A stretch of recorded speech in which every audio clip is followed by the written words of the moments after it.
Good morning बच्चों। Hello. Very very good morning. Good morning बेटा, good morning, good morning, good morning. बताओ बच्चों।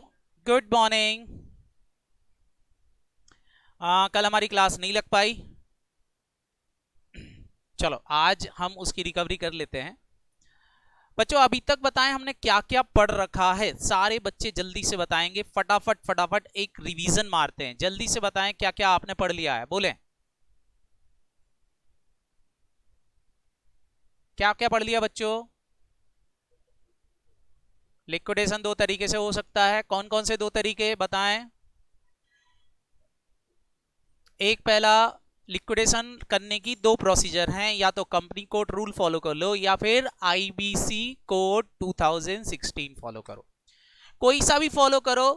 एक बंदा अपॉइंट करना करना पड़ता है, वो बंदा कौन कहलाता है, लिक्विडेटर कहलाता है। सारे बच्चे बताएं ये लिक्विडेटर क्या करता है। असेट को बेचेगा, लाइबिलिटी का पेमेंट करेगा, एक फाइनल स्टेटमेंट बना के जमा करेगा। लेकिन उससे पहले उसको क्या बनाना पड़ता है, सारे बच्चों को पता है। एक फॉर्म उसको मिलता है जो बोर्ड ऑफ डायरेक्टर प्रिपेयर करते हैं। वो फॉर्म कौन सा कहलाता है, स्टेटमेंट ऑफ अफेयर्स। हमारे काम की चीज अभी तक इतनी थी। फिर हमने पढ़ा था sequence of payment. Sequence of payment is very important कि जब हम सीक्वेंस लिखेंगे पेमेंट के तो सीक्वेंस क्या होगा। सबसे पहले मैंने आपसे बोला था कि हम सिक्योर्ड क्रेडिटर का पेमेंट करेंगे। सिक्योर्ड क्रेडिटर के बाद फिर प्रेफरेंशियल क्रेडिटर का पेमेंट करेंगे। प्रेफरेंशियल क्रेडिटर के बाद फ्लोटिंग चार्ज क्रेडिटर का पेमेंट करेंगे। देयर आफ्टर अनसिक्योर्ड क्रेडिटर का पेमेंट करेंगे। क्या ये बात सबको समझ में आ गई थी, बोलो। हेलो। Very very good. ये हमने डील किया था। और हमने पढ़े थे यहां पर प्रेफरेंशियल क्रेडिटर्स।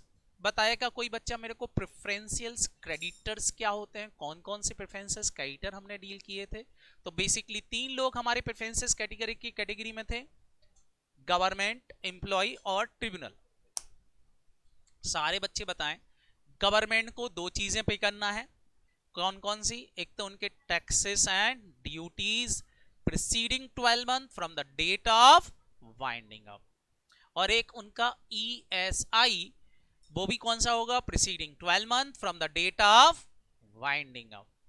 फिर बात की थी हमने एम्प्लॉय की। एम्प्लॉय को क्या क्या मिलेगा, सारे बच्चों को पता है। एम्प्लॉय को मिलेगी उनकी सैलरी और वेजेस प्रीसीडिंग 12 मंथ की डेट ऑफ वाइंडिंग अप से, लेकिन पूरे 12 महीने की नहीं मिलेगी, वहां एक लिमिट थी। एम्प्लॉय के ऊपर 4 मंथ सैलरी और 20,000 which ever is lower.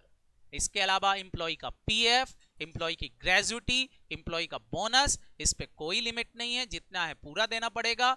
Holiday remuneration, इस पर भी कोई लिमिट नहीं थी, पूरा देना पड़ेगा। और एम्प्लॉय का अगर कोई कंपनसेशन बनता है वर्कमैन कंपनसेशन एक्ट के अकॉर्डिंगली, तो वो भी उसको फुल अमाउंट पे करना पड़ेगा। समझ में आया था, बोलो। और लास्ट वन एक और चीज थी, ट्रिब्यूनल। ट्रिब्यूनल को क्या देना पड़ेगा, सारे बच्चे बताओ। अगर उसने इन्वेस्टिगेशन कराया है तो इन्वेस्टिगेशन एक्सपेंसेस पे करना पड़ेंगे। क्या ये सारे पॉइंट याद हैं सबको, बोलो। और हमने इसके कुछ क्वेश्चंस भी किए थे, कुछ एग्जाम्पल भी किए थे। आज मैंने आपसे बोला था कि हम हमारे एग्जाम के आए हुए क्वेश्चंस करेंगे। तो चलो सबसे पहले हम स्टार्ट करते हैं हमारे एग्जाम के आए हुए क्वेश्चन से। अब देखते हैं आपसे प्रेफरेंसेस क्राइटेरिया निकालते बनता है कि नहीं। दो क्वेश्चंस बच्चों, ओके। तो चलो प्रेफरेंसेस क्राइटेरिया के क्वेश्चंस आप सब करके बताएंगे मेरे को। ये रहा आपकी स्क्रीन पर एक क्वेश्चन एग्जाम्पल। पहले मैं आपको मौका दूं कि सीधा मैं करूं बच्चों, मौका दूं। चले मैं आपको फुल स्क्रीन कर रहा हूं, स्क्रीनशॉट ले लें अपनी, ले ले लिया। तो चलो बच्चों आपको मौका है। कोई बच्चा आज से तो ज्वाइन नहीं किया, आज आया है। सभी लोग पढ़ चुके हैं बच्चे। वंशिका बेटा, जो बच्चे आज ज्वाइन किए हैं उनको बेटा मैं रिकवरी भेज दूंगा फर्स्ट डे। ओके कोई बात नहीं बेटा, मैं आपको रिकवरी भेज दूंगा। अभी समझने की कोशिश करना थोड़ा थोड़ा सा। एक एक दिन का लेक्चर आपको देखना पड़ेगा, समझ में आने लगेगा। मैं रिकवरी आपके मोबाइल नंबर पे भेज दूंगा या ग्रुप पे डाल दूंगा, आप वहां से रिकवर कर लेना। ओके, अदर स्टूडेंट, और कोई बच्चा जिसका छूटा हुआ है? नहीं, चलें फटाफट फटाफट इस क्वेश्चन को सॉल्व करें। मैं हेल्प करूं बच्चों? बोल रहे हैं a company want into a liquidation whose creditor is ₹36,000। ध्यान से समझना, कंपनी की बैलेंस शीट में क्रेडिटर गिवन है। कितने रुपए के क्रेडिटर हैं कंपनी की बुक्स में? 36,000। दीज क्रेडिटर आर सिक्योर्ड, ये सिक्योर्ड हो सकते हैं, प्रेफरेंशियल्स हो सकते हैं, फ्लोटिंग चार्ज हो सकते हैं और अनसिक्योर्ड हो सकते हैं। हमको छांटना है इसमें से कौन सी कैटेगरी में जाएगा। क्लियर? बोलो हेलो।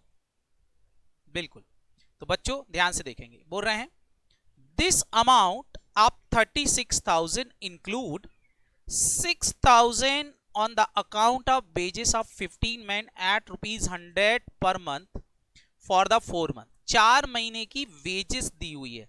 सारे बच्चे बताएं इसमें इंक्लूड है 4 मंथ की वेजेस। मैं यहां लिखता जाता हूं 36,000 रुपए को।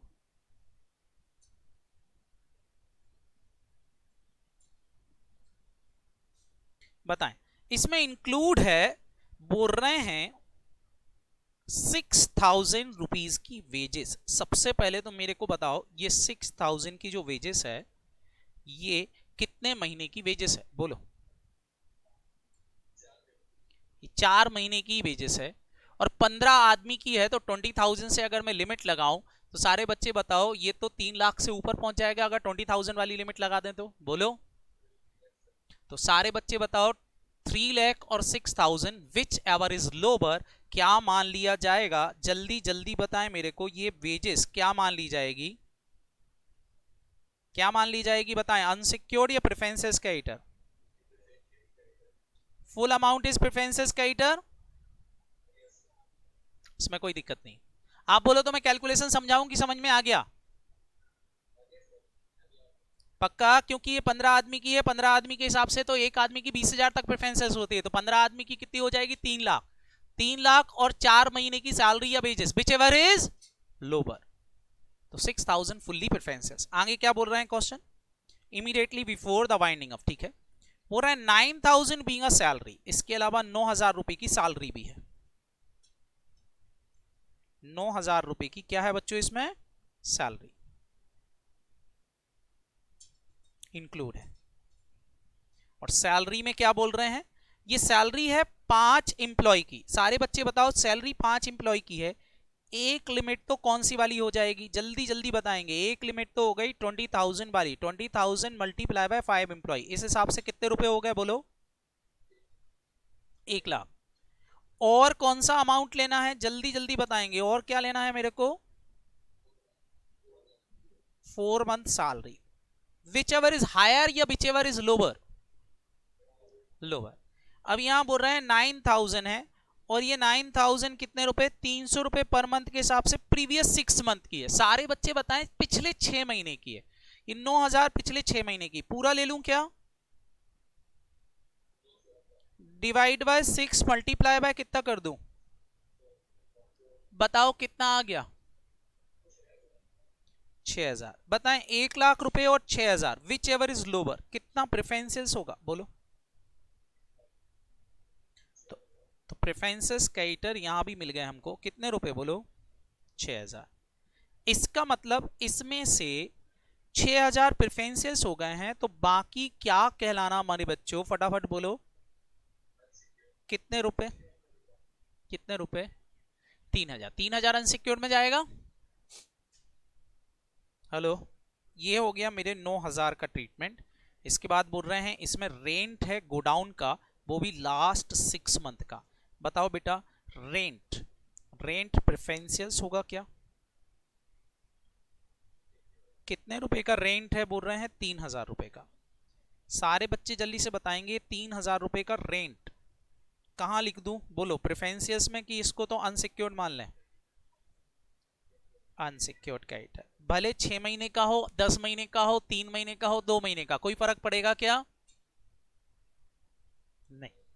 इसके बाद बोल रहे हैं इनकम टैक्स है जो सैलरी से काटा गया है 1,000 रुपीज का। सारे बच्चे बताएं इनकम टैक्स के बारे में कुछ नहीं लिखा, कब का है, कब का मानेंगे, बोलो, अभी का मानेंगे। और सारे बच्चे बताएंगे क्या हो जाएगा, ये अनसिक्योर्ड या प्रेफरेंसेस क्रेडिटर? प्रेफरेंसेस क्रेडिटर, तो ये भी प्रेफरेंसेस क्रेडिटर है, ये हमने लिख दिया है। इसके बाद बताएं बच्चों, इसके बाद बोल रहे हैं इन एडिशन। इन एडिशन का मतलब जरा ध्यान से समझना, इन एडिशन मतलब इस 36,000 में ये इंक्लूड नहीं है। क्या ये बात समझ में आई, बोलो, ध्यान से समझा करो। इन एडिशन या कॉन्टेंजेंट लायबिलिटी बात एक ही है, मतलब इसके अलावा भी कुछ, 36,000 के अलावा भी, मतलब ये 36,000 में इंक्लूड नहीं है। बोल रहे हैं in addition estimate that the company would have to pay rupees 3,000 as a compensation to employee for the injuries suffered by him, which was contingent liability not accepted by a company, not include the above set creditor figure। ये बोल भी रहे हैं कि ये creditors में include नहीं है, लेकिन हाँ एक कंपनसेशन देना पड़ेगा एम्प्लॉय को। सारे बच्चे जल्दी से बताएंगे कंपनसेशन टू एम्प्लॉय जो है क्या वो प्रेफरेंशियल्स होता है? फटाफट फटाफट बताओ, बोलो, कितना अमाउंट, 4 मंथ 20,000, ऐसा कोई लिमिट लगाना है क्या? Full amount. तो एक और पॉइंट दिया है हमको यहां पर, कंपनसेशन टू एम्प्लॉय कितना दे रखा है, ₹3,000। फुल अमाउंट इज, फटाफट बोलो क्या? Preferences character, very very nice. तो ये पूरा प्रेफरेंसेस मान लिया जाएगा, ये हो गया। अब बताएं बेटा 36,000 में से 6,000 ये है, 9,000 ये है, 3,000 ये है, 1,000 ये है। बताएं अभी कितने क्रेडिटर और बच गए, बताएं कितने क्रेडिटर और बच गए जिनकी इंफॉर्मेशन नहीं है, बोलो। अदर क्रेडिटर कितने बच गए, बोलो। 17,000, 17,000। 6 और 9 कितना हो गया बेटा? जोड़ते जाएं, 6 + 9 + 3 + 1, 19,000। 19,000 माइनस कर दें 36,000 में से, कितना बच गए? 17,000 रुपए के क्रेडिटर और बच गए। बताओ इनके बारे में क्वेश्चन साइलेंट है, कुछ नहीं बता रहा कि ये सिक्योर्ड है, अनसिक्योर्ड है, क्या है, क्या मानना पड़ेगा इनको, फटाफट। अनसिक्योर्ड क्रेडिटर, तो हमने छांट लिए हैं बेटा, ये भी अनसिक्योर्ड क्रेडिटर रहेंगे। 3,000 प्रेफरेंसेस।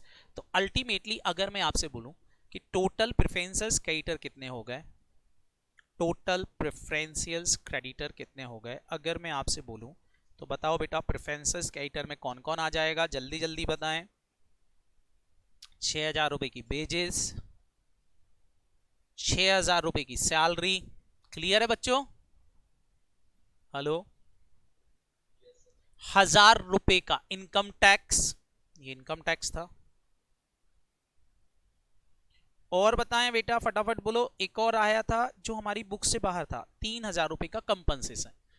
टोटल मिला के कितने हो गए, जल्दी बताएं। प्रेफरेंसेस क्रेडिटर का टोटल अगर मैं आपसे पूछना चाहूं तो बताओ कितने हो गए, जोड़ें। 6 6 12, 12 और 1 13, 13 और 3 16,000। तो 16,000 इज यूर प्रेफरेंसेस क्रेडिटर।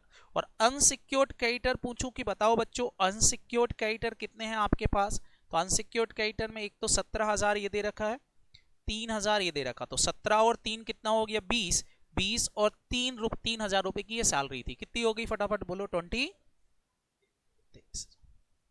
ये दो मैंने यहां पर कैलकुलेशंस कर लिए हैं, बाकी ना तो फ्लोटिंग थे ना सिक्योर्ड थे, तो मैंने लिखे नहीं। इस तरह से बेटा आपको हटाना पड़ते हैं। क्या ये छांटते बनेंगे अब आपसे, बोलो। एक क्वेश्चन मैंने बनाया है, थोड़ा सा लंबा है, लेंदी है, बट आपको कैलकुलेशन समझाने के लिए दो एक क्वेश्चंस। तो इसके अंदर सभी पॉइंट कवर हैं, अगर ये क्वेश्चन आप कर लेते हो तो प्रेफरेंसेस क्रेडिटर में कभी प्रॉब्लम नहीं आएगी, ठीक है? तो दे रहा हूं बच्चों, देखें एक बार, आप स्क्रीनशॉट ले लें पहले इस क्वेश्चन का, ये ले, यहां से है।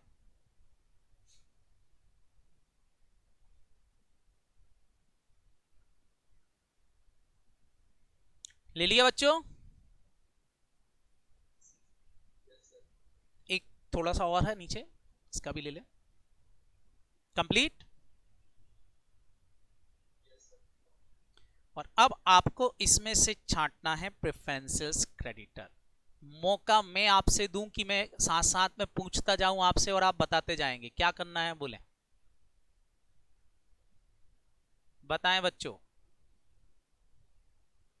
मैं आपसे पूछता जाऊं, आप बताते जाएंगे, तो ये ज्यादा बेटर रहेगा। ओके, तो सबसे पहला पॉइंट मैं उठा रहा हूं। सबसे फर्स्ट पॉइंट यहां दिया है, सारे बच्चे मेरे को इसका आंसर बताएंगे। पहला पॉइंट यहां दिया है इनकम टैक्स से रिलेटेड।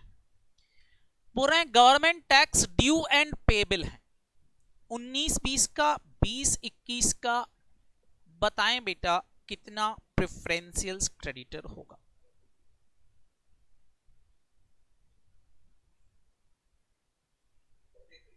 43,000 पक्का?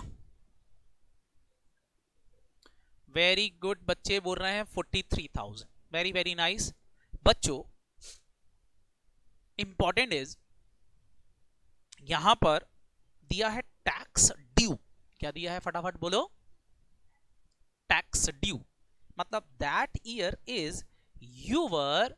कौन से ईयर है? यही हमारे कौन सा ईयर है फटाफट बोलो? असेसमेंट ईयर ये है। क्या है फटाफट बोलो? ये असेसमेंट। मतलब ये कोई फाइनेंशियल ईयर नहीं है। ये कौन सा ईयर है फटाफट बोलो? असेसमेंट। क्योंकि question is saying income tax due, तो ड्यू कहां होता है? सारे बच्चे बताएंगे ड्यू कहां होता है? Assessment year. तो यही हमारा असेसमेंट ईयर है। अब बच्चों जल्दी से बताएं, अब बताएं एक बार और आंसर फटाफट, कितना प्रेफरेंशियल क्रेडिटर होगा बोलो? 21,000। वेरी वेरी गुड, क्योंकि प्रीसीडिंग 12 मंथ का ही प्रेफरेंसेस होगा। और बाकी कहां जाएगा जल्दी से बताएं फटाफट बोलो? अनसिक्योर्ड क्रेडिटर में कितना? 22,000। क्लियर? हेलो बच्चों, अगर यहां खाली लिखा होता इनकम टैक्स ड्यू वाला पॉइंट हटा होता, खाली लिखा होता इनकम गवर्नमेंट टैक्स पेबल या आउटस्टैंडिंग, तो आपका कहना बिल्कुल सही था। कितना हो जाता फटाफट बोलो? 43,000। बिल्कुल सही। क्लियर? बोलो हेलो। तो इस तरीके से कैलकुलेशंस करना है टैक्स का। नेक्स्ट क्वेश्चन इज, फटाफट मेरे को बताएंगे। पॉइंट नंबर 2 आपको दिया है यहां पर। पॉइंट नंबर 2 में बोल रहे हैं, जल्दी जल्दी सारे बच्चे मेरे को बताएंगे। पॉइंट नंबर 2 में भी कुछ पॉइंट दिया है। क्या दिया है? बोल रहे हैं कि गवर्नमेंट का कुछ ड्यू चल रहा है। क्या क्या ड्यू चल रहा है बेटा? टेलीफोन, इलेक्ट्रिसिटी और वाटर का पैसा ड्यू चल रहा है। बताएं बच्चों जल्दी से। क्यों, ये गवर्नमेंट का टैक्स नहीं है क्या? नहीं, तो it is unsecured creditor. Income tax तो लिखा है सर, हम इसको इनडायरेक्ट भी तो एज्यूम कर सकते हैं। अच्छा, इसमें इनकम टैक्स वर्ड यूज नहीं लिखा है, खाली टैक्स लिखा था। बिल्कुल बेटा, आप इनडायरेक्ट भी एज्यूम कर सकते हो, बट चाहो तो मैं यहां लिख देता हूं इनकम टैक्स। ठीक है, अभी क्लियर है बच्चों? मैंने इनकम टैक्स के हिसाब से ही क्वेश्चन बनाया था समझाने के लिए। कर लोगे बच्चों? इनडायरेक्ट टैक्स तो आपको पता है, क्लियर, कोई दिक्कत नहीं होती। कर लोगे बच्चों इतना? हेलो। इसके बाद नेक्स्ट पॉइंट दिया है। नेक्स्ट पॉइंट इज, बताएं बच्चों, question is wages and salary of supervisor Mr. X for 5 month at the rate of rupees 4,000 per month। सारे बच्चे बताएं कितना प्रेफरेंसेस होगी बोलो?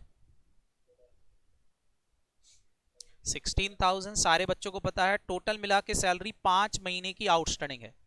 बताएं 5 महीने की मल्टीप्लाई बाय 4,000 तो कितने रुपए आउटस्टैंडिंग कहलाना, पहले तो ये बताओ।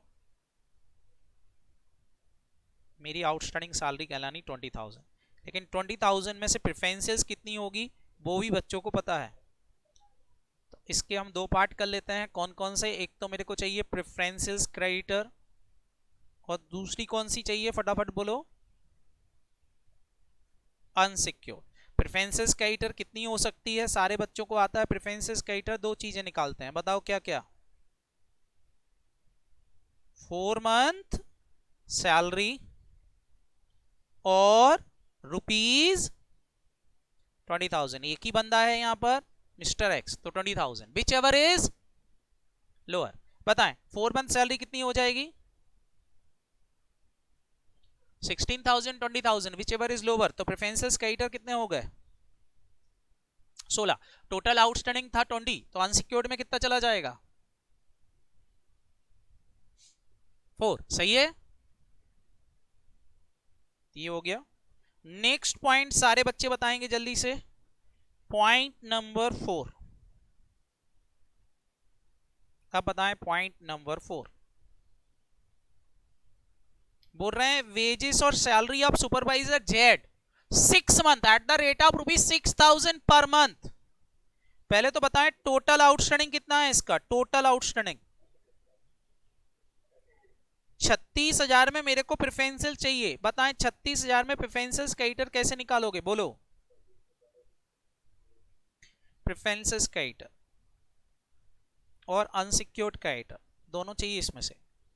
तो कितना प्रेफरेंशियल होगा आपको पता है? सारे बच्चे बताएं जल्दी से। प्रेफरेंशियल की लिमिट बस एक ही जगह हमको याद रखना रहती है, बताएं क्या है?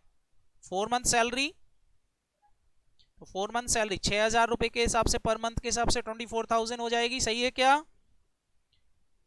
और 20,000 विच एवरेज, और 20,000 विच एवरेज लोअर। तो 20,000 इज प्रेफरेंशियल। सारे बच्चे बताओ अनसिक्योर्ड में कितना चला जाएगा इसका? 16,000 इज अनसिक्योर्ड क्रेडिटर्स। ये आ गया पॉइंट नंबर 4। पॉइंट नंबर 5 बताएं बच्चों। पॉइंट नंबर 5 कितना प्रेफरेंसेस होगा? पॉइंट नंबर 5 बोल रहे हैं accrued holiday remuneration to supervisor Z 21,000। कितना लिखें? 20,000। पूरा का पूरा क्या होगा फटाफट बोलो? प्रेफरेंशियल्स क्रेडिटर। फुल अमाउंट इज प्रेफरेंशियल्स, यहां कोई लिमिट नहीं है। Very nice. इसके बाद फिर से एक और क्वेश्चन दिया है पॉइंट नंबर 6। पॉइंट नंबर 6 है, बताएं बच्चों। Point number 6 is compensation due to supervisor W 21,000 under workman compensation act 1923। बोलो। Very good, full amount is preferential creditor. मतलब सारी बातें समझ में आ रही हैं? बोलो। Last one is managing director remuneration due. बताओ भैया डायरेक्टर साहब की सैलरी ड्यू है। बोलो।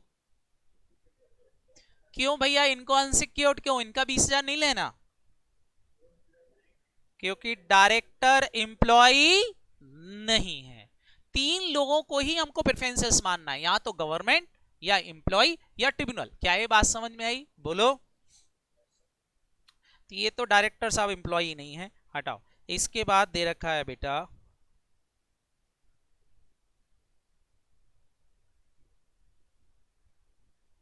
Employ salary outstanding of previous year 19, 20, 80,000। बताएं 12 महीने से भी पहले की सैलरी आउटस्टैंडिंग है। बोलो। इसमें 4 महीने करोगे क्या?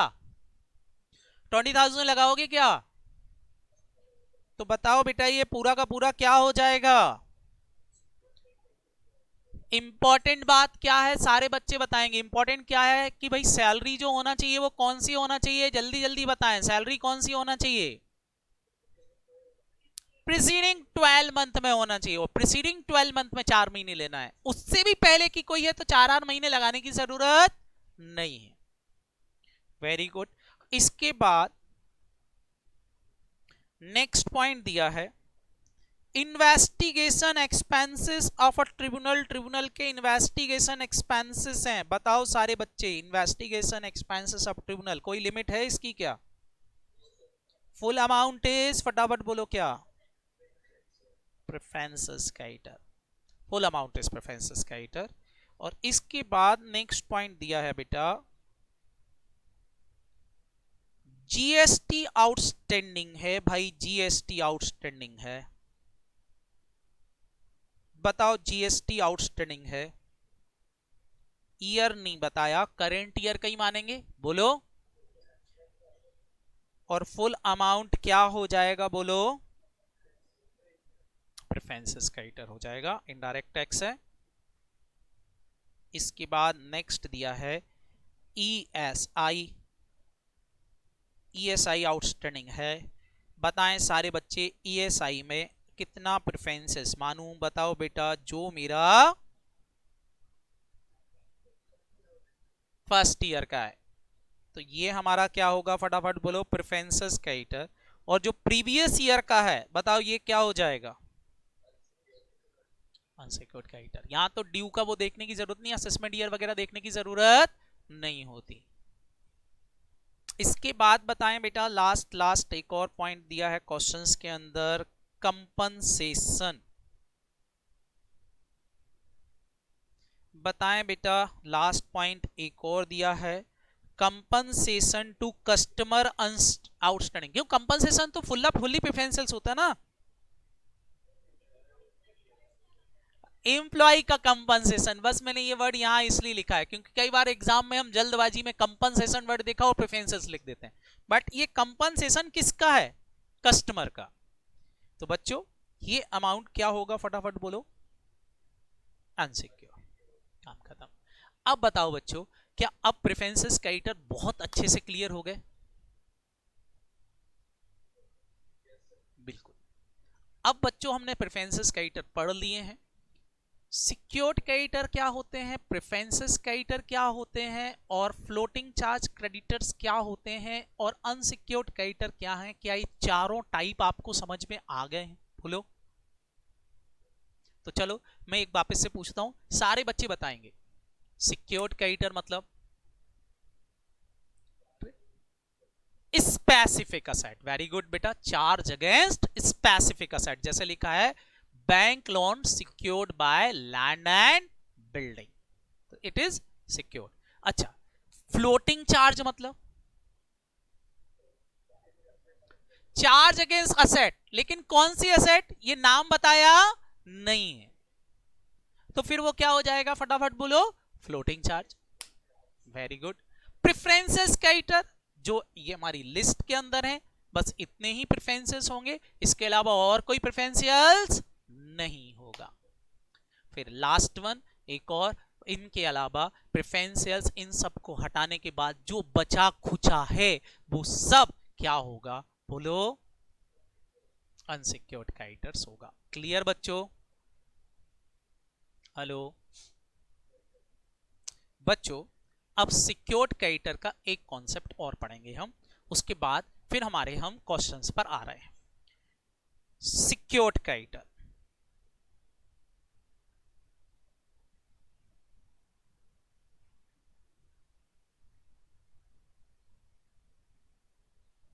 सिक्योर्ड क्रेडिटर क्या है? अब जरा सिक्योर्ड क्रेडिटर के बारे में हमने पढ़ा, सारे बच्चे बताएंगे सिक्योर्ड क्रेडिटर्स क्या होते हैं, फटाफट बताएं सिक्योर्ड क्रेडिटर्स क्या होते हैं। वेरी गुड, जो पर्टिकुलर असेट से सिक्योर्ड है, जैसे question is saying bank loan ₹5 lakh, और question is saying secured by land and building, ये लैंड एंड बिल्डिंग पर सिक्योर्ड है, तो ये हमारा सिक्योर्ड क्रेडिटर हो गया। ओके, एक और दिया है 12% डिवेंचर ₹2 लाख,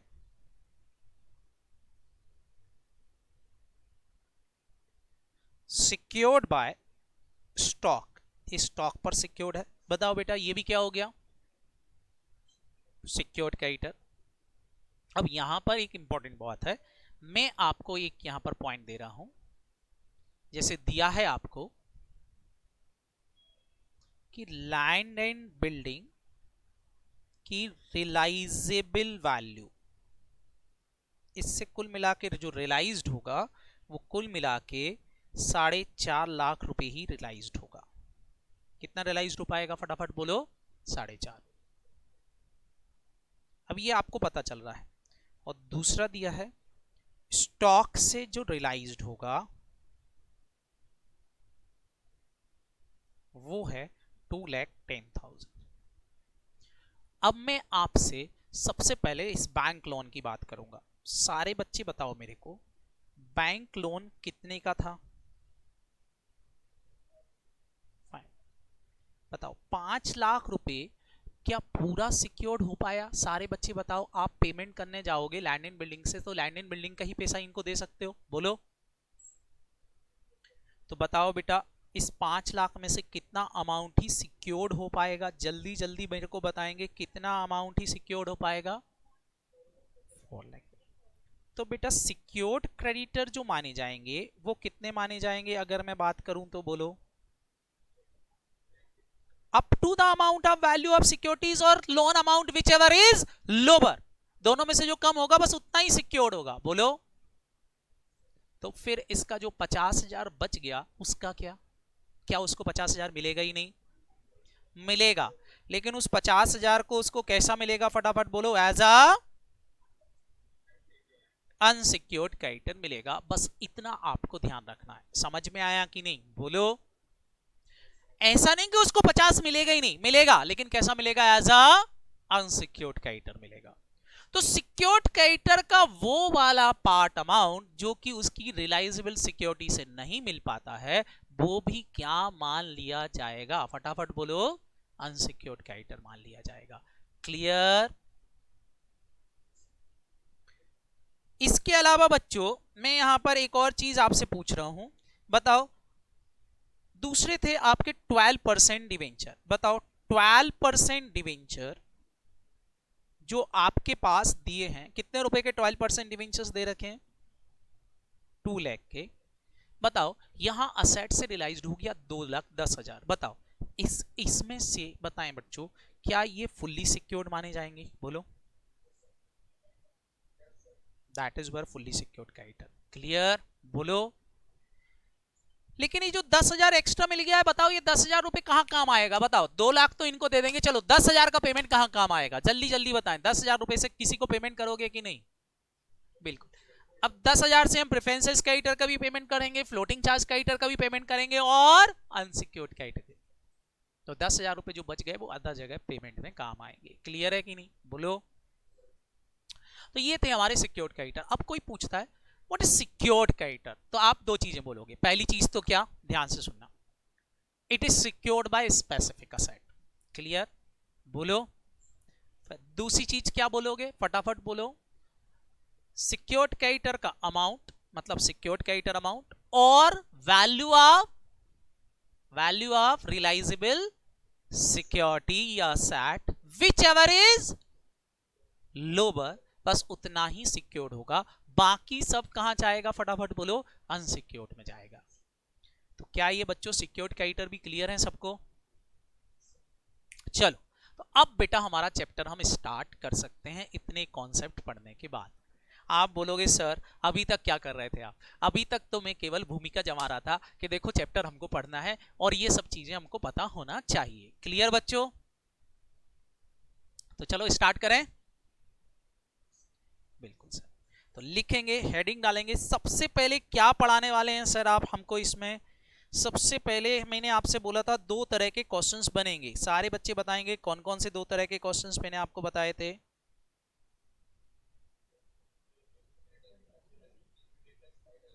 वेरी गुड। तो सबसे पहले जो मैं पढ़ाने वाला हूं वो क्या है आपका? Statement of affairs. तो हेडिंग डालें जरा, स्टेटमेंट ऑफ अफेयर्स।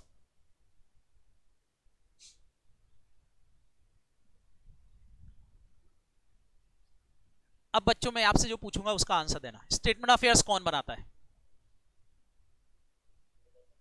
कब बनाते हैं? कब बनाते हैं?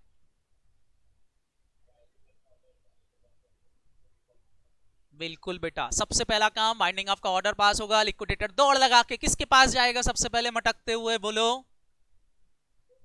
बोर्ड ऑफ डायरेक्टर के पास क्या बोलेगा बोर्ड ऑफ डायरेक्टर से कि भैया कंपनी में कितनी असेट है कितनी लायबिलिटी है, मैं तो बाहरी आदमी हूं, मेरे को कैसे पता चलेगा, बैलेंस शीट में जो लिखी है बस वही ले लूं क्या? तो डायरेक्टर बोलेंगे नहीं भैया, बैलेंस शीट की वैल्यू वाली नहीं, बैलेंस शीट के अलावा भी हमारे पास कुछ असेट है, बैलेंस शीट के अलावा भी हमारे पास कोई लायबिलिटी है। सारे बच्चे बताओ क्या ऐसा होता है कि बैलेंस शीट के बाहर भी कुछ असेट और लायबिलिटी होती है? बिल्कुल। बैलेंस शीट के बाहर कौन सी असेट हो सकती है बेटा? 100% डेप्रिसिएबल असेट जो है वो बेटा बैलेंस शीट के बाहर हो सकती है कि नहीं? बोलो। आपने डेप्रिसिएशन 100% लगा दिया, लेकिन उसका क्या फिजिकल एग्जिस्टेंस खत्म हो जाएगा?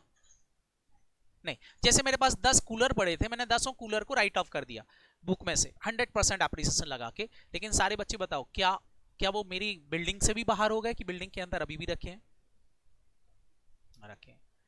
तो स्टेटमेंट ऑफ अफेयर्स जो होता है बेटा, उसमें केवल रिकॉर्डेड असेट ही नहीं, recorded as well as unrecorded assets both are consider. Clear? बोलो। सेम लाइबिलिटी भी, कौन कौन सी? जो रिकॉर्डेड है वो भी, और जो अनरिकॉर्डेड कॉन्टेंजेंट लाइबिलिटी है उनको भी कंसीडर किया जाएगा। समझ में आया बच्चों? बोलो। इसलिए ये बनाते हैं, नहीं तो बेटा डायरेक्टर तो सीधा बैलेंस शीट दे देता, बोलता है ये लो देख लो। समझ में आया कि नहीं? बोलो। हेलो। तो क्यों बना रहा है बैलेंस शीट के अलावा ये एक्स्ट्रा चीज? क्योंकि इसमें recorded as well as unrecorded asset और लायबिलिटी भी कंसीडर की जाएंगी। क्लियर? दूसरी चीज, जब ये बनाते हैं तो यहां डायरेक्टर्स बुक वैल्यू कंसीडर नहीं करता है असेट्स और लायबिलिटी की, उनकी एस्टिमेटेड रिलाइजेबल वैल्यू और पेबल वैल्यू रहता है। ध्यान से समझना, क्या बोला मैंने? Estimated value. क्योंकि कोई असेट बुक्स में आ रही है 5 लाख की, लेकिन हो सकता है, क्योंकि वो तो हिस्टोरिकल कॉस्ट है, हो सकता है उसकी आज मार्केट वैल्यू 50 लाख चल रही हो। तो डायरेक्टर साहब लिक्विडेटर को पहले ही आगाह कर देते हैं कि देखो ये असेट बुक में भले 5 लाख की है, लेकिन इसकी मार्केट वैल्यू आज जो है 50 लाख है। तो डायरेक्टर साहब उसकी वैल्यू कौन सी कंसीडर करेंगे? फटाफट बोलो। Realisable value. कौन सी रिलाइजेबल वैल्यू? एस्टिमेटेड। क्योंकि डायरेक्टर थोड़ी ना बेचेगा असेट, असेट कौन बेचेगा? फटाफट बोलो, असेट कौन बेचेगा? लिक्विडेटर। तो यहां पर जो वैल्यू कंसीडर की जाएंगी वो रिलाइजेबल वैल्यू कंसीडर की जाएंगी, और वो भी कौन सी? एस्टिमेटेड। अब एस्टिमेशन क्यों लगा रहा है? क्योंकि वो लिक्विडेटर से बोल रहा है कि देखो भैया लिक्विडेटर, हमारे हिसाब से एसेट 50 में बिकना चाहिए, आप 50 से कम में नहीं बेचोगे, 50 से ज्यादा में बेचने की कोशिश करोगे। समझ में आया कि नहीं? बोलो। नहीं तो पता चला लिक्विडेटर अपनी घरवाली को 5 लाख रुपए की एसेट, जो लैंड 5 लाख की दिख रही है बुक्स में, उसको 2 लाख में टिका दे, बोले इतना ही मिल रहा है।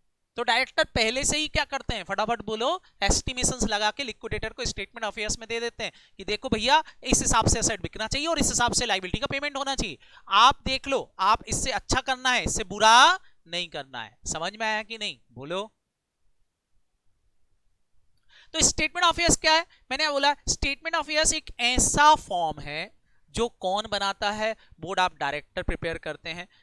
इस रिपोर्ट के अंदर क्या लिखा जाता है? इसके अंदर लिखी जाती है बेटा recorded as well as unrecorded assets. Clear है कि नहीं? कौन सी वैल्यू लिखते हैं? बुक वैल्यू या रिलाइजेबल वैल्यू? Realisable value. क्यों लिख रहा है रिलाइजेबल वैल्यू? उसका रीजन बताओ। इसलिए ताकि जो हमारा लिक्विडेटर है उसको पता चल सके कि कंपनी में कितनी लिक्विडिटी है, कंपनी में क्या असेट्स हैं, क्या लायबिलिटी है, कितने रुपए में उसको बेचना है, कितने रुपए का उसको पेमेंट करना है। समझ में आया कि नहीं? बोलो। हेलो।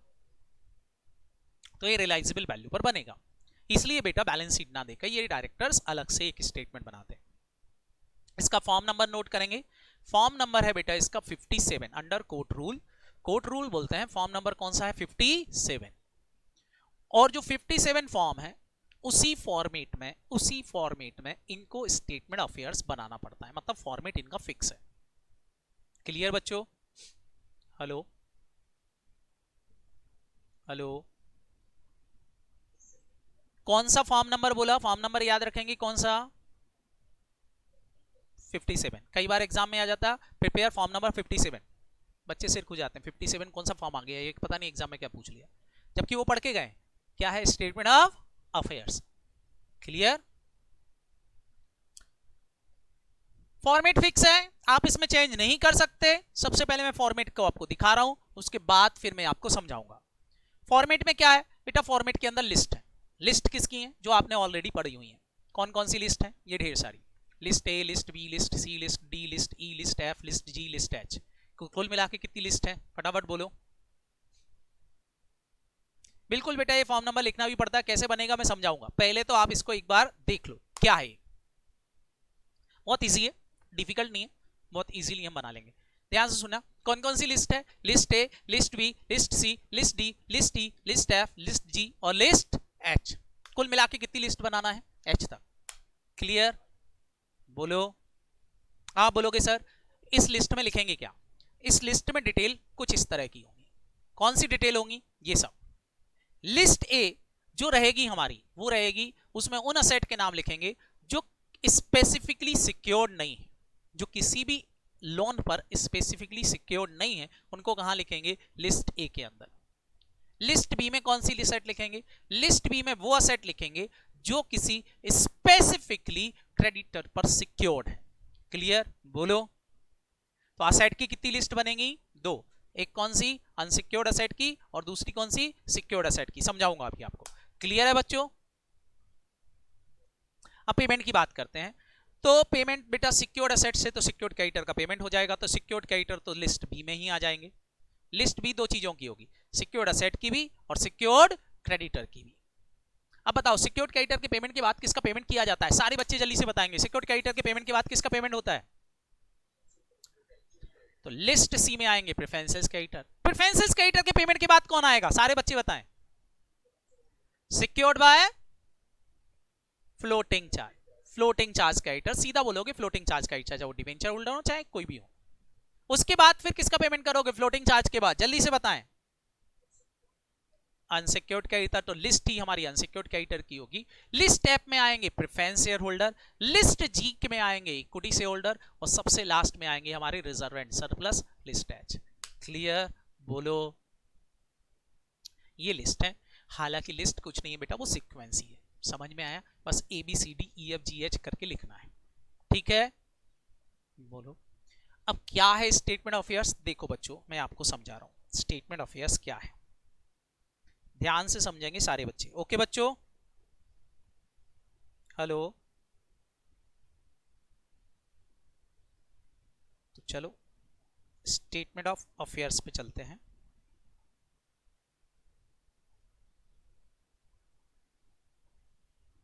फिर मैं आपको पॉइंट समझाऊंगा, पहले तो आप इस कॉन्सेप्ट को समझेंगे।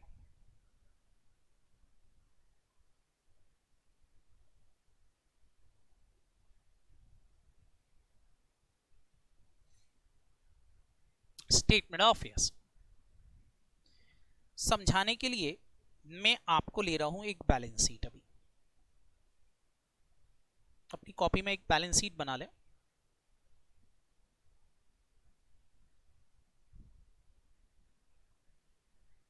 लिस्ट टिस्ट भूल जाना, लिस्ट से अभी हमको कोई लेना देना नहीं, ठीक है बच्चों।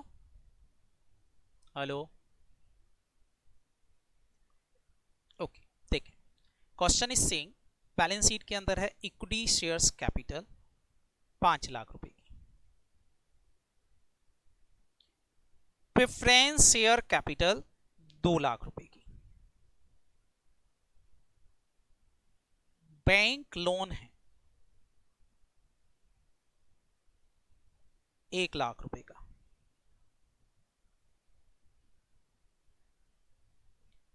12% डिवेंचर है 1 लाख रुपए के, प्रेफरेंशियल क्रेडिटर है बच्चों, मैंने प्रेफरेंशियल क्रेडिटर पहले ही लिख दिए, ठीक है चलेगा, निकाल के दे दिए 50,000 के, और अनसिक्योर्ड क्रेडिटर हैं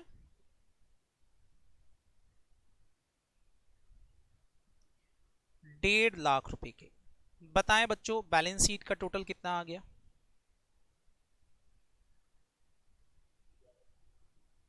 11 लाख। यहां असेट दे रखी है, फिक्स असेट्स हैं 6 लाख रुपीस की, स्टॉक दिया हुआ है 2 लाख रुपीस का, डेटर है 1 लाख रुपीस के, कैश एंड बैंक दे रखी है 50,000 रुपीस की, और P&L का डेबिट बैलेंस दिया है।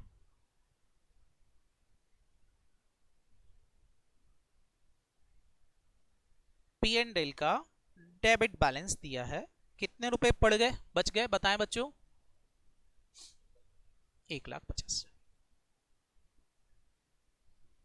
एडिशनल इंफॉर्मेशन में पहला पॉइंट दिया है, यहां पर बोल रहे हैं कि बैंक लोन जो है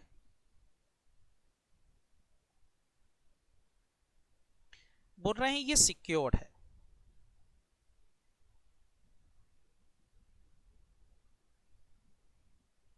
बाय स्टॉक, स्टॉक पर।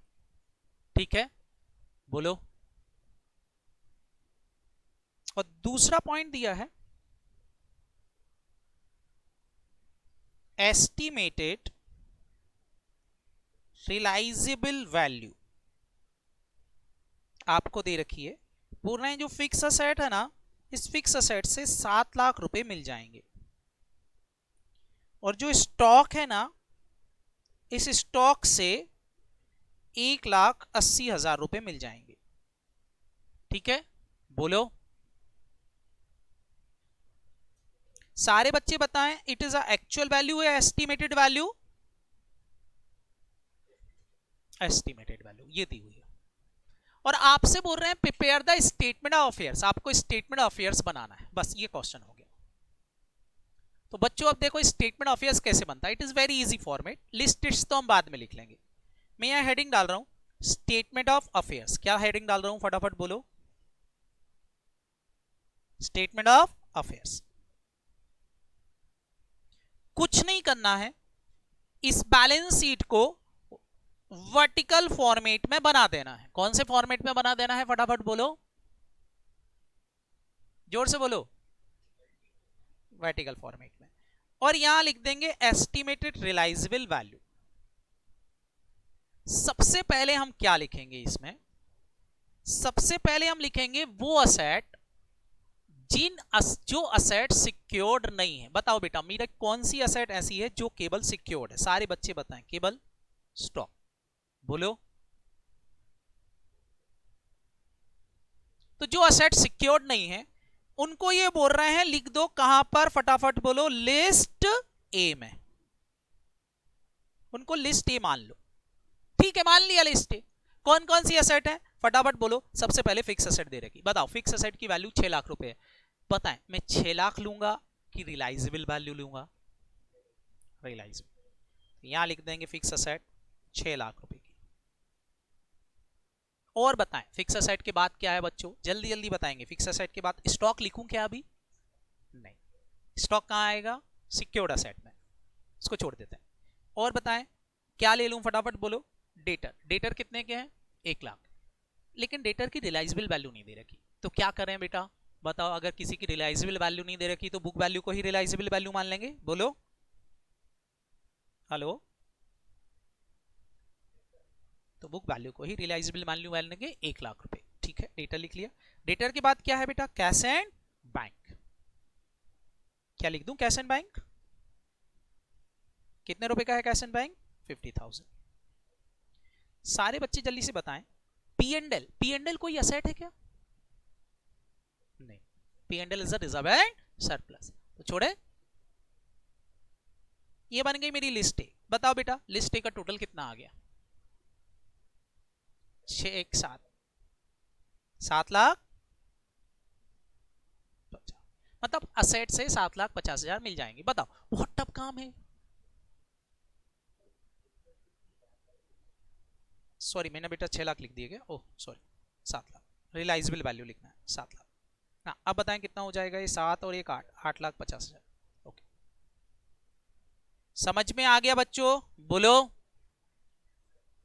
क्या ये बहुत टफ काम रहेगा लिस्टें बनाना? हेलो, नहीं। इसके बाद क्या लिखते हैं, मैंने बोला लिस्ट बी। ध्यान से देखेंगे लिस्ट बी में क्या आएगा बताओ। वो असेट जो सिक्योर्ड है, कौन सी असेट सिक्योर्ड थी? स्टॉक। कितने रुपए मिल रहे हैं इस स्टॉक से बताएं बेटा, मैं ये 2 लाख रुपए कंसीडर करूं या रिलाइजेबल वैल्यू कितना मिल जाएगा? 1,80,000। ये मिल चुका है कि मिलने की संभावना है? एस्टिमेटेड है। एस्टिमेट। सिक्योर्ड असेट यहीं लिख देंगे। बताओ इस सिक्योर्ड असेट से सबसे पहले किसका पेमेंट किया जाएगा बोलो? यहीं पर बेटा मैं क्रेडिटर भी लिख दूंगा, बैंक लोन। बताओ बैंक लोन का क्रेडिटर कितने का था? 1 लाख का।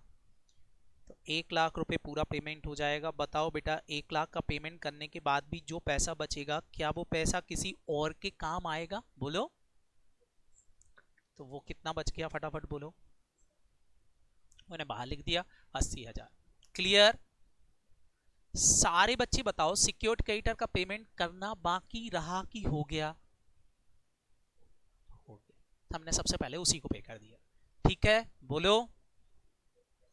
तो बताओ मेरे पास ये जो असेट आ गई कितनी आ गई फटाफट बताएं? 8,50,000 प्लस 80,000 कितनी आ गई टोटल असेट? 9,30,000।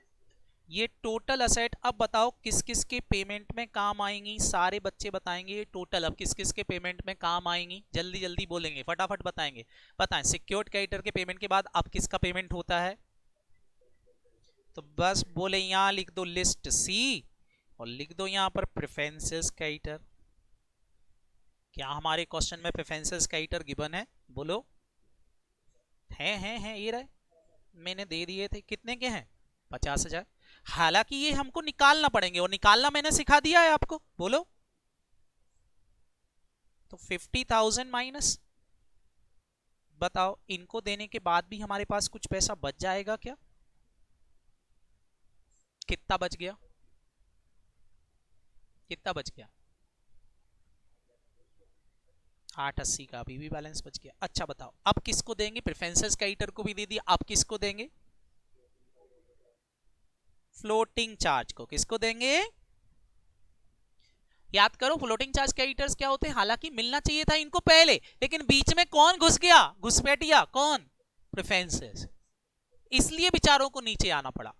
तो यहां आ जाएंगे कौन से? Floating charge. फ्लोटिंग चार्ज में मैंने आपसे बोला था अगर डिवेंचर के बारे में कुछ नहीं बताया गया है, डिवेंचर सिक्योर्ड है कि अनसिक्योर्ड, तो as per SEBI guideline debenture को क्या मान लिया जाएगा बोलो? सिक्योर्ड नहीं, क्या मान लिया जाएगा? Floating charge. तो बस यही हमारे फ्लोटिंग चार्ज होंगे। तो लिख देते हैं फ्लोटिंग चार्ज क्रेडिटर कौन है हमारे? फटाफट बोलो। Debenture holder. कितने रुपए देना है भैया डिवेंचर होल्डर को? 1 लाख। लो भैया इनको भी दे दिया 1 लाख। क्या अभी भी मेरे पास पैसा बच गया?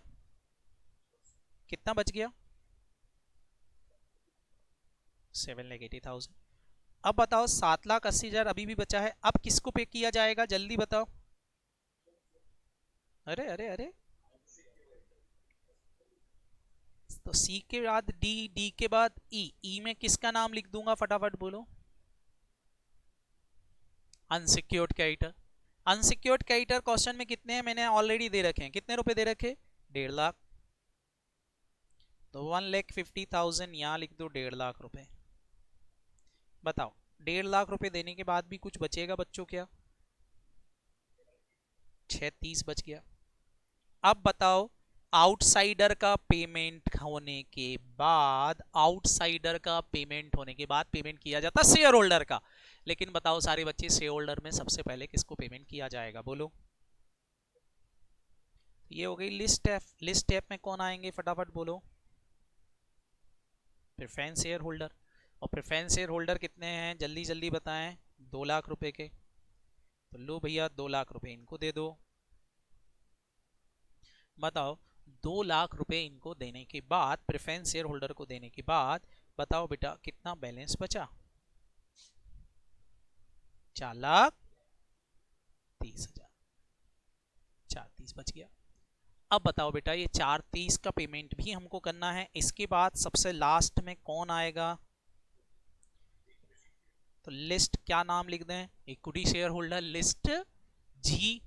क्लियर है कि नहीं, बोलो। और इक्विटी कितने की है, सारे बच्चे बताएं, इक्विटी कितने की है, 5 लाख। तो बेटा यहां पूरे 5 लाख ही लिखोगे।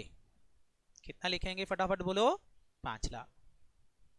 तो बताओ बेटा कितने रुपए इनको नहीं मिल पा रहे हैं, जल्दी जल्दी बताएं कितने रुपए नहीं मिल पाए। ये 70,000 रुपए निगेटिव रिप्रेजेंट जो कर रहा है, ये बेटा आपकी लिस्ट एच रिजर्वेंट सरप्लस है कि आपके रिजर्वेंट सरप्लस निगेटिव है। मतलब आपको क्या है, फटाफट बोलो, डेफिशिएंसी आ गई है। 70,000 रुपए का पेमेंट नहीं हो पाएगा, डेफिसिट रिप्रेजेंट करेगा। क्लियर है कि नहीं, बोलो हेलो। बेसिकली ये रिजर्वेंट सरप्लस है। आप बोलोगे सर रिजर्वेंट सरप्लस कैसे, तो देखो मैं यहां रिजर्वेंट सरप्लस लिख रहा हूं, जल्दी से बताएं। P&L कितने रुपए का बैलेंस शीट में दिया था, लॉस था कि प्रॉफिट था, लॉस, 1.5 लाख का लॉस था। फिर देखो हुआ क्या, हुआ ये कि 6 लाख की फिक्स असेट आपको लग रहा है 7 लाख में बिक जाएगी। बताओ 6 लाख की असेट 7 में बिक जाएगी, क्या हुआ है जल्दी से बताएं। एस्टिमेटेड प्रॉफिट भी तो है, किस पर, land and sorry fix asset पर, फिक्स असेट पर कितने रुपए का, ये लॉस था, 1 लाख का प्रॉफिट हुआ है। फिर देखो बेटा क्वेश्चन में स्टॉक, स्टॉक था 2 लाख का, देना बिकेगा 1.80 में। बताओ स्टॉक पे क्या हो रहा है, लॉस। और जरा नेट करके देखो, नेट करके देखो, क्या ये नेट 70,000 हो रहा, बोलो। बताओ बच्चों, ये आपको एग्जाम में बनाना पड़ता है और इसके हमको मिलते हैं 12 नंबर। बताओ क्या ये बहुत टफ काम रहेगा एग्जाम में, इट इज लड्डू। करना क्या है, पूरी बैलेंस शीट को असेट माइनस लाइबिलिटी करके लिखना है। समझ में आया कि नहीं, संस्कार बोल रहा है सर बहुत इजी है, ऐसा फर्स्ट ग्रुप में होता तो बढ़िया होता। बताओ बच्चों, इसको हमको जोड़ना है और जोड़ के लिटाना है पूरी बैलेंस शीट। पहले असेट लिखना है, माइनस क्या करना है फटाफट बोलो, लाइबिलिटी। बस सीक्वेंस याद रखना है। बताओ इस पूरे सीक्वेंस में, पूरे क्वेश्चन में सब गिवन होगा, सिक्योर्ड क्रेडिटर गिवन होंगे, फ्लोटिंग चार्ज क्रेडिटर गिवन होंगे, केवल क्या ढूंढ ढूंढ के निकालना पड़ते हैं, जल्दी बताएं इस पूरे क्वेश्चन में क्या ढूंढ ढूंढ के निकालना पड़ेगा, जोर से बोलो। और वो मैंने आपको पढ़ा दिया है, बोलो। अब तुमको लॉजिकल समझ में आया कि हमने ऐसा क्यों पढ़ा, ताकि ये हम बहुत इजीली कर पाए, बोलो। That is your preferences creditor. अब ये बेटा हमारा एसओए है, अभी मैंने क्या किया, कुछ लिखा नहीं है, बस बना दिया है। अब मैं क्या करूंगा, इन लिस्ट के नाम लिखूंगा। लिस्ट ए, लिस्ट ए में क्या आएंगी, असेट नॉट स्पेसिफिकली प्लेस्ड, वो असेट जो किसी पर प्लेस नहीं है। लिस्ट बी में क्या आएंगी, asset specifically placed and fully और पार्टली सिक्योर्ड क्रेडिटर। ठीक है, बोलो। List C preferences creditor, list D floating charge creditor, list E unsecured creditor, list F preference share holder, list G equity share holder, और list H reserve and surplus, they are deficiency. तो बच्चों ये हमारा concept था। अब देखो, अब आपको ये फॉर्मेट क्लियर हो गया होगा। बच्चों देखो अब जरा, जो ये फॉर्मेट मैंने आपको बताया था, ये ढेर सारी लिस्ट हैं और ये ढेर सारे नाम हैं। क्या अब आपको ये क्लियर हो गए, असेट ए में क्या आएगा, अब बताओ लिस्ट ए में क्या आएगा, जल्दी जल्दी बोलें। लिस्ट ए में asset not specifically placed, list B में क्या आएंगी, asset specifically placed and creditor fully और पार्टली सिक्योर्ड। लिस्ट सी में क्या आएगा, जल्दी बताएं, preferential creditor. List D debenture holder secured by floating charge, list E unsecured creditor, list F preference share holder, list G equity share holder, और list H reserve and surplus. केवल book वाले की estimated भी, book का जो loss और profit है वो तो आएगा ही आएगा, साथ ही साथ एस्टिमेटेड भी, तो वो अपने आप ही टैली हो जाता है। क्लियर। तो आपने किया क्या है, बैलेंस शीट में जो असेट थी उनको असेट माइनस लाइबिलिटी कर देना है। बोलो सारी असेट जोड़ के लाइबिलिटी घटा दोगे तो खाली रिजर्व एंड सरप्लस ही बचेंगे ना। बोलो बच्चों आप कर क्या रहे हो, सारी असेट ले रहे हो, बोलो हाँ सारी असेट ले ली, बोलो ये सारी लाइबिलिटी घटा दी, सारी असेट में से लाइबिलिटी घटा दोगे तो बताओ बचेगा क्या, केवल ये रिजर्व एंड सरप्लस बचेगा ना लास्ट में, और ये रिजर्व एंड सरप्लस ही क्या आपकी लिस्ट एच। हेलो, और आपने एक और चीज की है क्या, आपने बुक वैल्यू ना लेकर के एस्टिमेटेड ले लिए, बोलो तो वो डिफरेंस भी लिस्ट एच में आ जाएगा। हेलो, खत्म। क्या अब आपसे बनाते बनेगा स्टेटमेंट ऑफ अफेयर्स, तो कल मैं इसका प्रॉपर फॉर्मेट पढ़ाऊंगा, बट इतना अभी आपको क्लियर हो गया होगा कि हमको इस चैप्टर में करना क्या है, ठीक है। ओके बेटा, कौन आज से ज्वाइन किया था, वैष्णवी, वैष्णवी बेटा बताएं आपको समझ में आया थोड़ा बहुत, वैष्णवी। ओके बेटा, मैं आपको वीडियो भेज रहा हूं, आप देख लेना, ठीक है। स्टार्टिंग तो प्रेफरेंसेस क्राइटेरिया क्लियर होंगे तो ये बन जाएगा आपसे। हाँ बाकी बच्चे थोड़ा थोड़ा आया, कोई बात नहीं बेटा, आप एक बार वीडियो देखेंगे आपको समझ में आ जाएगा, मैं आज तक का वीडियो आपको भेज दूंगा। हाँ बाकी बच्चे, बाकी सबको क्लियर है। ओके जी बेटा,